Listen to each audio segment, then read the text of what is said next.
NEET paper leak के बाद NTA की क्रेडिबिलिटी पर सवाल उठ रहे हैं।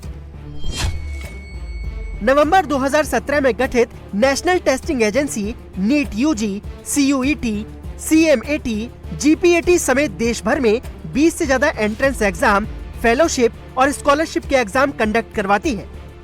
2018 से अब तक एनटीए ने 270 एग्जाम करवाए हैं, जिनमें 6.5 करोड़ से ज्यादा स्टूडेंट शामिल हुए हैं। पिछले 8 साल में एनटीए के 20 बड़े एग्जाम में पेपर लीक होने या बड़े पैमाने पर गड़बड़ियों के आरोप लगे हैं। इस साल एनटीए अब तक 12 एग्जाम करवा चुकी है, जिसमें 65 लाख से ज्यादा स्टूडेंट्स शामिल हुए। इनमें नीट का भी एग्जाम शामिल था, जिसका पेपर लीक हो गया था। इसको लेकर जंतर मंतर से लेकर देश के अलग अलग शहरों में छात्रों का प्रोटेस्ट चल रहा है। अब सरकार एनटीए के पूरे सिस्टम को बदलने की तैयारी में है।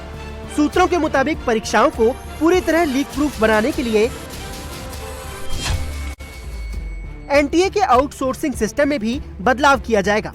इसमें तकनीकी सुधार लागू किए जाएंगे। इसके अलावा एनटीए 4 सीनियर जनरल मैनेजर और यूपीएससी के प्रतिभा सेतु पोर्टल के जरिए 16 यंग प्रोफेशनल्स को अपॉइंट करेगा, जिसकी प्रक्रिया शुरू कर दी गई है। एक तरफ एनटीए में व्यापक बदलाव का दौर जारी है, तो वहीं पेपर लीक पर बड़े प्रहार की भी तैयारी है। इसके लिए दिल्ली पुलिस ने क्राइम ब्रांच के अंदर एक एसटीएफ का गठन किया है, जिसके दायरे में यूपीएससी से एनटीए तक सभी प्रमुख परीक्षाएं होंगी। दिल्ली पुलिस की ये एसटीएफ पेपर लीक और परीक्षा में होने वाली धोखाधड़ी के मामलों की जांच करेगी।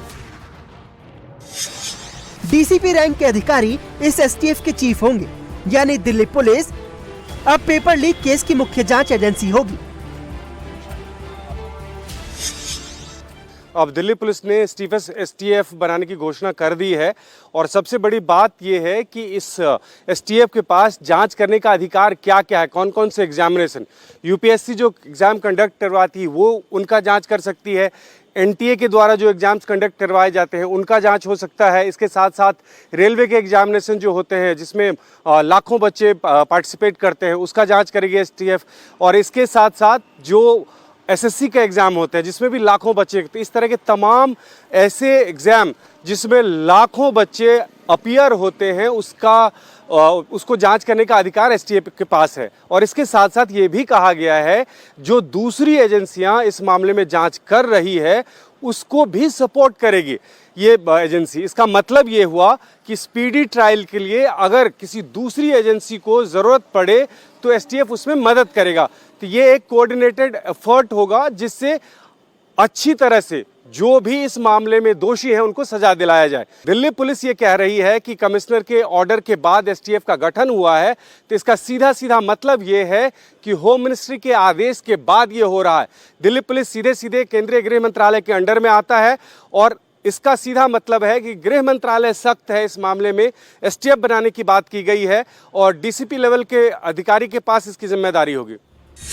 दिल्ली पुलिस कमिश्नर के आदेश के बाद गठित एसटीएफ के दायरे में देश के प्रतिष्ठित परीक्षाओं को रखा गया है। सरकार की इस कवायद को प्रतियोगी परीक्षा की गरिमा को वापस लाने वाला फैसला माना जा रहा है।